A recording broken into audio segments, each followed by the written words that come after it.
ሰላም ክቡራን ደንበኞቻችን በሙሉ ከዚህ በፊት በስፔሻል ፓስታ እና በስፔሻል ፉል የምንታወቅ ረዴት ቁርስና ቡና ቤት አሁን ደግሞ በኮምቦ ቁርስ ብቅ ብለናል።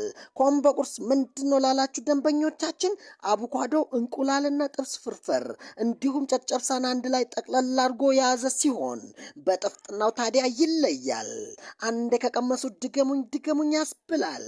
ታዲያ ለምን ይዘገያሉ? አሁኑን እኛ ጋር ጎራ ይበሉ። አድራሻችን ከዚህ ቀደም የረር አጠቃላይ ሆስፒታል መግቢያ ፊት ለፊት የነበረ ሲሆን አሁን ግን በአዲስ አበባ ጎሮ አደባባይ ከማርክ አዲስ ላውንጅ ወደ አደባባይ ዝቅ ብሎ በስንቄ ባንክ በኩል ወደ ውስጥ 30 ሜትር ገባ ሲሉ ያገኙናል።